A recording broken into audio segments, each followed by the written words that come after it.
Okay, everyone, let's quickly go through some of the choices I made in this particular big band arrangement of Loverman. It's an alto feature, and as I mentioned before, I wanted the alto to begin in the beginning.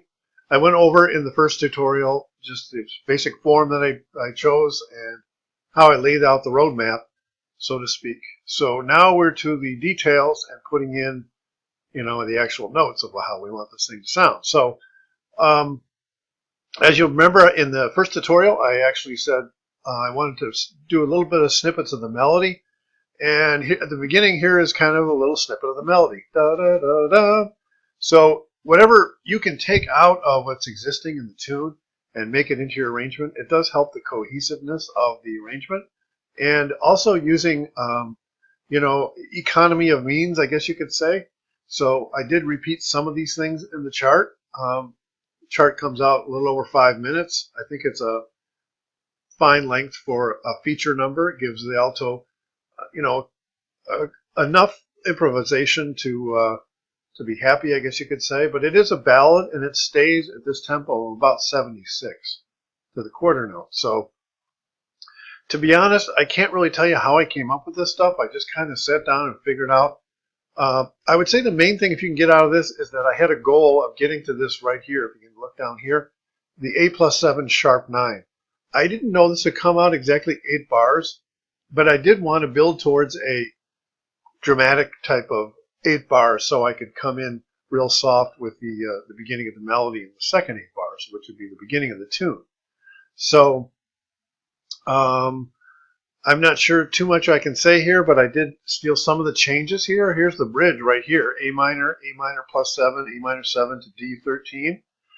Here's a little bit of a planing situation. Notice how I have these instruments go up by half steps. So this is actually D13 to E flat 13, back down to D13.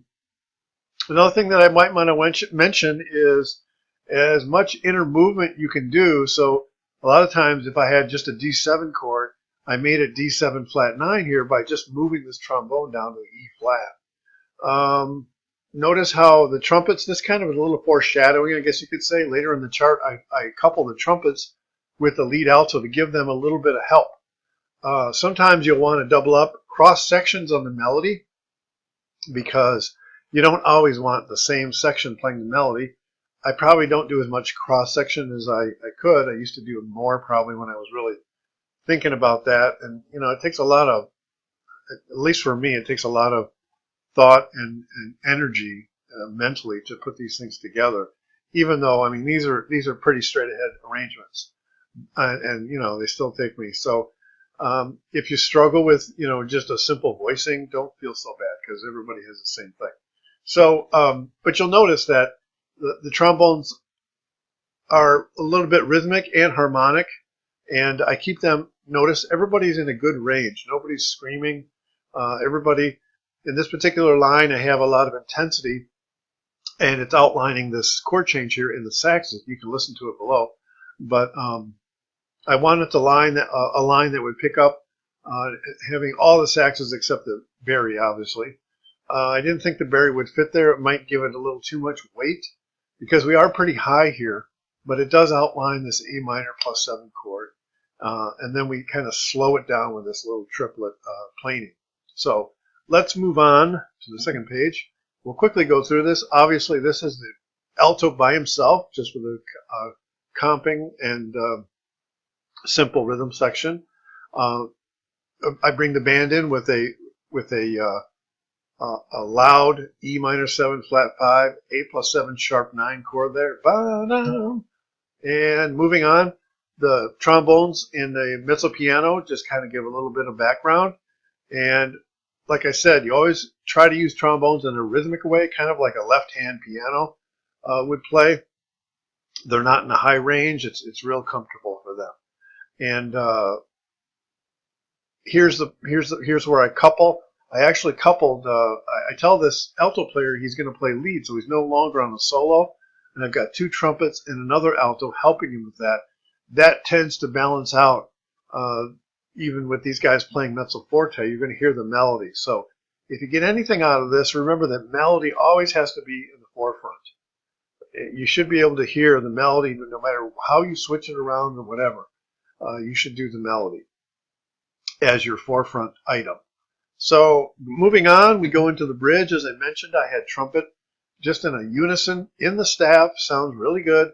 And then I have the trombones outlining that A minor plus 7, A minor 7. The whole band comes in on the triplet there. And there's where I made a couple of chord changes out of just one chord change. D7 sus, I went to D7 sharp 9. You'll notice that very few of the instruments repeat themselves. There's a repeat there because this is 7th of the chord. But I have the trombone on the 9th there. I have them on the sharp 9 and then on the flat 9. Makes for a nice little line there. At the end of the melody, notice how I just heard how I wanted this to go, because you want to keep that intensity moving. So I had the band play like this, swing thing moving upwards.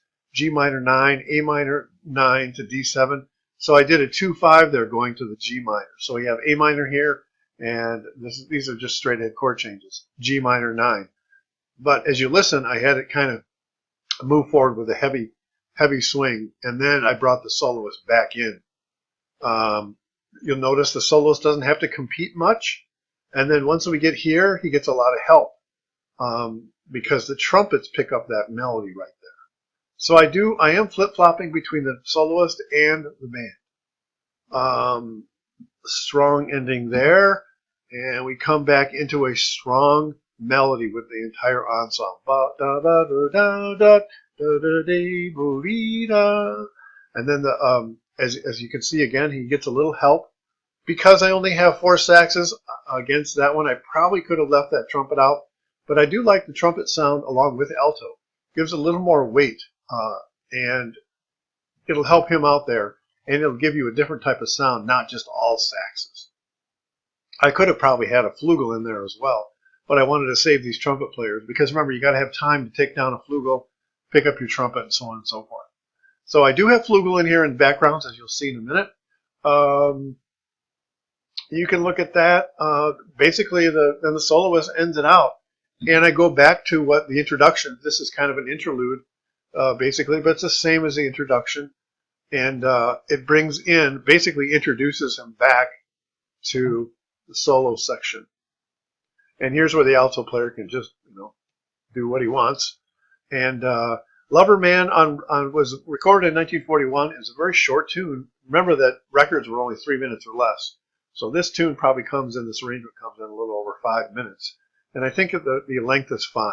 So 2 choruses, you can't do a whole lot. You can't do too much because you start getting away from the intent of the whole tune.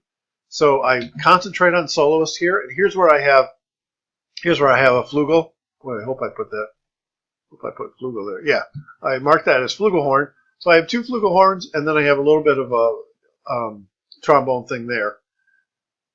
Saxes pick it up. So these are just backgrounds. You can listen. Come back to the melody again. Trumpets have put down their flugel. They've got 4 measures to pick up their trumpet and get back. And the reason I didn't have them stay on flugel, for one, is I think 4 trumpets has a little more weight. I didn't want the flugel getting buried there. Although I guess I could have done that, but they have to come back in anyway, so it's kind of a pain to keep picking it up and putting it down. So this is the same as before. Pretty much the same as before. And we're going to end out the tune here. I wanted to end it out kind of in a slowing down in a way, and then I wanted a cadenza for the alto sax player. I did write out a little cadenza. It's for somebody who doesn't improvise at all. But I wanted to end the band big and have a little break there. You can see the railroad tracks. So the soloist can do what he wants as long as he wants, or if he just wants to read that, that's fine too. So the band comes back in with that same snippet of the melody. Ba-dum, ba-dum, ba-dum, ba-dum, and I end it with a C7 sus flat 9. Put a little tension there, and then a break, and then an F major 9 sharp 11. Now notice how I voice this pretty low in the, I guess you call it the tessitura. Sometimes I just sit at the piano and I just play I just play blocks of chords, switching notes around. I like cluster type of things, and this is really just a bed for the soloist to do his thing on a D major. Well, for him, it's a D major 13 sharp 11. So that's the whole chart. If you have any questions, please leave them below, and I'll try to explain. Thanks.